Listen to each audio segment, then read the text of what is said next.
조상의 묘를 찾을 때 잘못 만나면 아주 큰 곤혹을 치르게 하는 불청객, 말벌입니다. 한낮 더위 때문에 여전히 기승을 부리는데요. 일단 건드렸다 싶으면 무조건 뛰는 게 살 길이라고 합니다. 오용석 기자입니다. 풍요로운 가을의 유일한 불청객이라고 할 수 있습니다. 바로 말벌 얘기인데요. 이 벌 중에서 매우 공격적이고 또 이 일반 꿀벌에 비해서 독성이 한 40~50배에 달한다고 합니다. 그만큼 만나지 않는 게 최선이겠지만 이 산림훼손 등으로 가정집에까지 이 벌집을 틀다 보니까 잘 알아둬야 그만큼 피해를 줄일 수 있을 것 같습니다.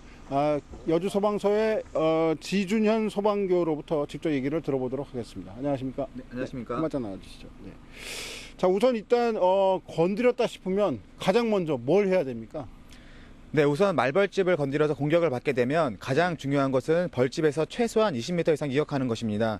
널리 알려진 방법으로는 손으로 머리를 감싸고 그 자리에 주저앉으면 벌이 공격을 하지 않는다고 하는데, 이는 말벌에게 공격할 기회를 많이 주는 거기 때문에 최소한 벌집에서 20m 이상 빨리 이격하는 것이 좋습니다. 장수 말벌은 땅속에 벌집을 짓고 있기 때문에 벌집과 가까운 다리 부위를 주로 공격하게 됩니다. 그렇습니까? 그리고 앞서 이제 머리를 감싸고 벌이 머리를 공격할 수가 있기 때문에 감싸고 주저앉으면 오히려 피해가 클 수 있다고 얘기하셨는데, 그 이유가 어디에 있는 거예요? 장수 말벌은 먼저 공격을 하지 않습니다. 자기 집에 위협이 되는 경우만 공격을 하기 때문에 벌집과 일단은 멀리 떨어지는 게 좋습니다. 벌집과 최대한 멀리 떨어져야 된다. 그러면 일단 도망을 칠 때 어떻게 도망을 쳐야 돼요? 최대한 빨리 뛰려면 막 열심히 이게 지그재그로 못 뛴다거나 뭐 이렇게 뛰어야 됩니까? 어떻게 해야 됩니까? 아닙니다. 최대한 빨리 직선 방향으로다가 팔을 휘젓는다든가 하는 큰 행동은 오히려 벌을 자극할 수 있기 때문에 손으로 머리를 감싸고 낮은 자세로 직선 방향으로 최대한 빨리 이격하는 것이 좋습니다.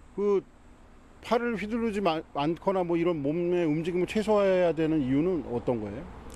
네, 말벌은 큰 행동에 더욱 흥분하게 됩니다. 말벌을 흥분시키게 되면 공격성이 강하게 되기 때문에 움직임을 최소화하는 것이 좋습니다. 그렇군요. 자, 그럼 끝으로 그렇게 도망치다 보면 벌에 쏘일 거 아닙니까? 이 벌에 쏘인 부분들은 어떻게 응급처치를 해야 되나요? 네, 말벌은 일반 꿀벌과 달리 벌침이 피부에 박히지는 않습니다. 여러분들이 알고 있는 것처럼 카드 등을 이용해서 긁게 되면은 염증을 유발할 수 있기 때문에 말벌에 쏘였을 경우 차가운 물로 식히거나 아이스팩 등을 이용해 냉찜질 이후에 빨리 병원으로 가서 치료를 하는 것이 좋습니다. 그 벌침이 몸에 이게 박혀 있다 하더라도, 피부에 박혀 있다 하더라도 빼거나 뭐 이러면 안 된다는 말씀인가요?